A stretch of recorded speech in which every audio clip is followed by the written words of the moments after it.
Well, this is my worm farm. Kind of give you guys an update. It's a 4-bin system. The top bin is basically a lid.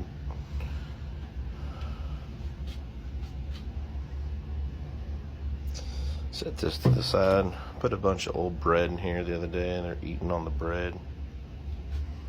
Can't really see too many of them.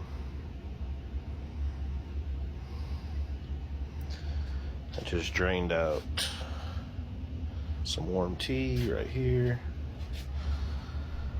I'm about to give it another dose of water.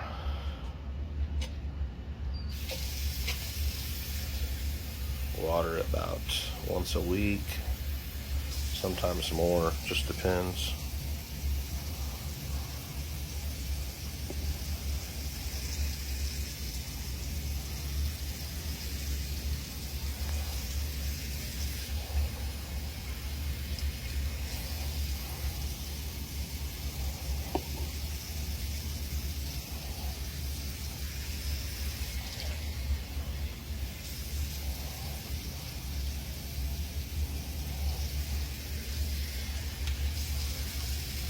I try to not use too much cold water. Try to get like a medium, not too hot, not too cold. Probably about 75 degrees.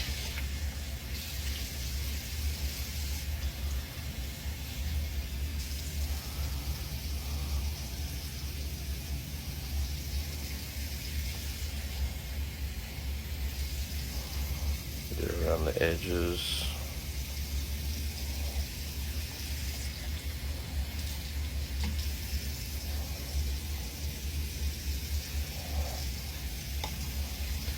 That's probably good enough. Can hear it dripping. Okay, there it goes. Come down here. Left the valve open.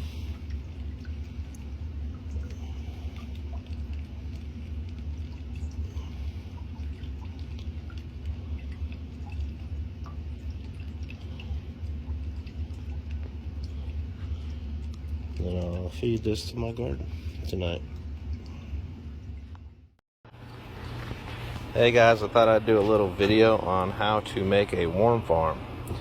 So basically, I went and bought these dish totes for $5 a piece at the dollar 18 quart dish totes. And you're gonna put a hole every 2 inches all the way on the bottom. And I stack 2 of them together, so when I drill through one, these are going to be my 2 drain pans. And then I went and I bought some of these fittings from the hardware store. They're just 1/2-inch caps, and I wanted the ones with the flat tops, and they're adapters. And I'm going to glue these on here with the hot glue gun on each corner of both of these totes. And that's going to be my spacer, so that way they get ventilation. And then I'm going to drill a couple holes on the side, and all your holes are 1/4 inch, and they don't have to be exact 2-inch spacing, is just somewhat close, and I try to do them on the flatness. And then I went and I bought a rain pal valve, ball valve, off of eBay. And basically what it does is it threads into here, and then this is my bottom tote for my drain. This is reverse threads, and then you just pull this little blue gasket off here. You put your marking here, and then you get you a utility knife.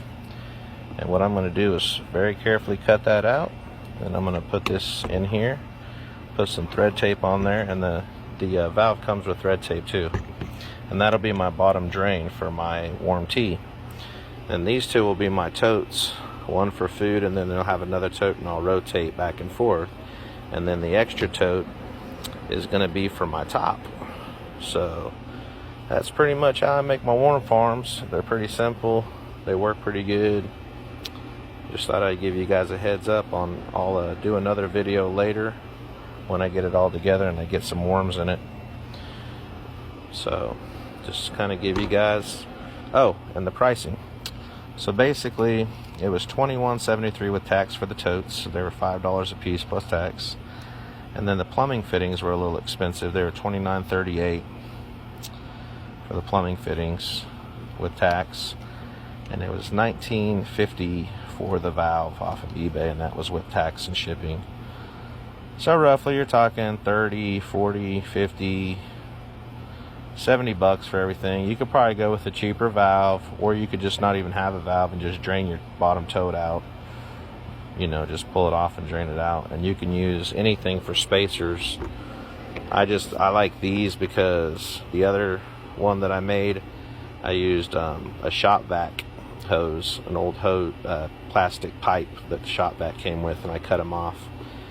But these here will attach better because it's got a flat base. I wanted something a little more robust, and that'll give you proper spacing. But you could use anything for spacing. You could use pieces of PVC pipe, or even some sticks if you wanted, or little pieces of brick or rocks or whatever. But that just kind of keeps the totes from sitting down flat, and that gives the tote a little more air flow through there, so that way the worms can breathe. So anyway, yeah, it's a little expensive, but it's not too bad. This is what I want to do.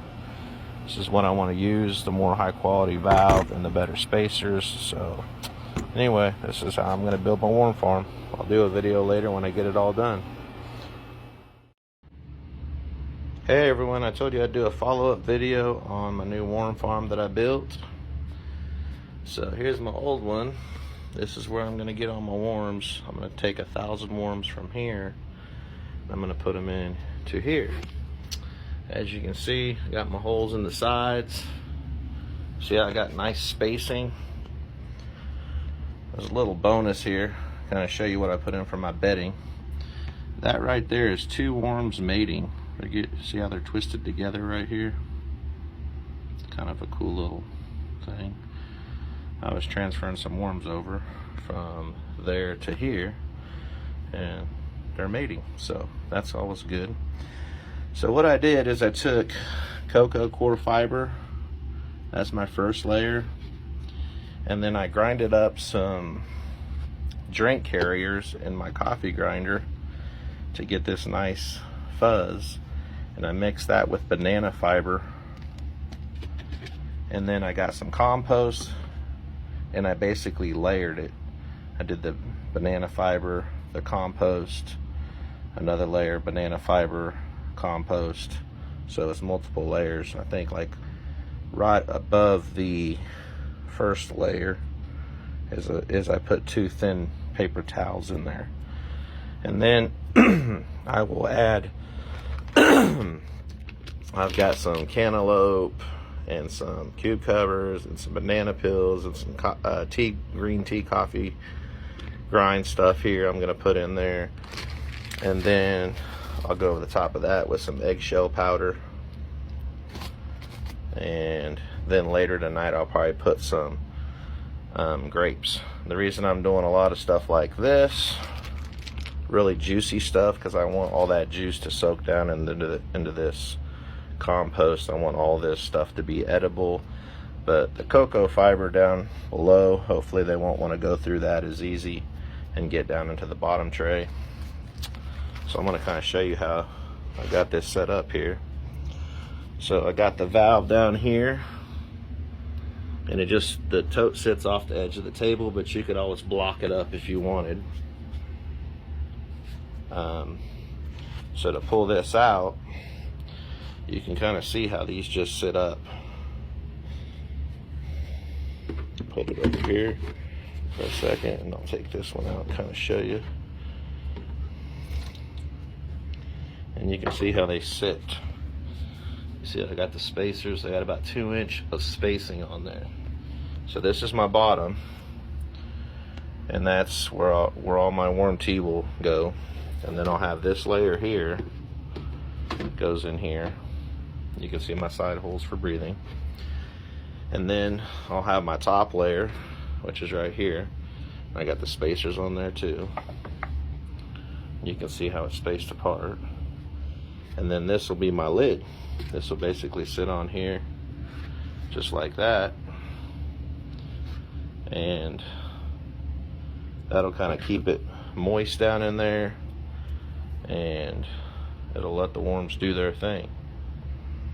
Anyway, so I thought I'd give you guys a little tip and show you how I built my worm farm now that it's all done, and you can kind of see how I got it set up. It's pretty simple, works pretty good. This is a smaller one that I did a while back, and you can see all the worms in here.